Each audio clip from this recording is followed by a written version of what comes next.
इन हालातों में ये जो कल एक नाम मात्र की इन्होंने बढ़ोतरी की है, उसमें सबसे पहले एक टेक्निकल बात मैं आपसे साझी करना चाहूंगा साथियों। सीएसईपी की रिपोर्ट क्यों नहीं पब्लिश की गई?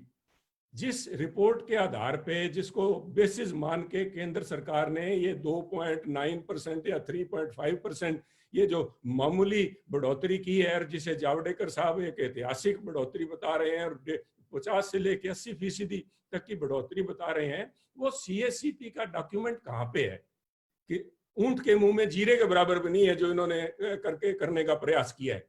और जहां तक मेरा मानना है, सारी एक्सरसाइज, दिस एंटायर एक्सरसाइज, बार बार हर साल ये एक्सरसाइज की जाती है। मैं दान के प्रति वापस आपके पास आऊंगा, because that is the only exception. इस सारे इन्होंने जो 14 अनाउंस किए हैं, उनके अंदर कोई भी ऐसी फसल नहीं है जिसको सरकार एमएसपी के ऊपर उठा रही हो, एक धान और कणक को छोड़ के।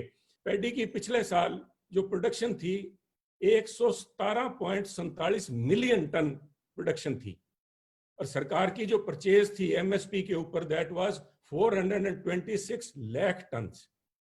आप देखिए करीबन 36-37% की परचेज थी एमएसपी के ऊपर, बाकी सारी ओपन मार्केट में बिकी थी। और जिन पल्सेस की बात कर रहे हैं, तूर दाल की बात करें, तूर दाल का टोटल प्रोडक्शन पिछले साल 3.5 मिलियन टन था और खरीदी गई मात्र 1,65,000 टन। मूंग दाल की प्रोडक्शन थी 2.35 मिलियन टन और खरीदी गई 2.96 लाख टन।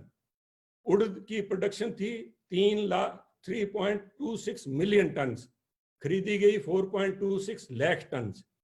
और मूंगफली की आप लीजिए, मूंगफली 137 लाख टन, 137.86 लाख टन मूंगफली पैदा हुई और एमएसपी के तौर पे सरकार द्वारा खरीदी गई 20,000 टन।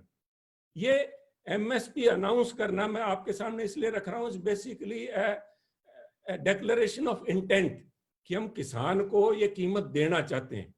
जब तक किसान को एमएसपी नहीं मिलती, बार बार हर साल नई एमएसपी देने का औचित्य मेरे समझ में नहीं आया।